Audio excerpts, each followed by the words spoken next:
صفية السعدية. الله يجزيك خير ويسكنيك الجنة ويرضي عليك ويبلغك مرادك ويسقيك من حوض الجنة ويعمرك عدد الشجر والحجر والنبي ما ذكر. الله يكون معك ويكون بعانك ما دام انت تفقانا. الله يعمرك ويسقيك من بئر زمزم ويعمرك معمر قبل عرفة.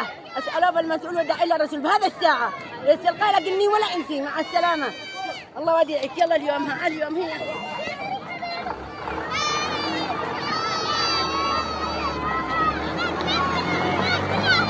بسم الله الرحمن الرحيم. الحمد لله رب العالمين والصلاة والسلام على أشرف الأنبياء والمرسلين وعلى آله وأصحابه أجمعين.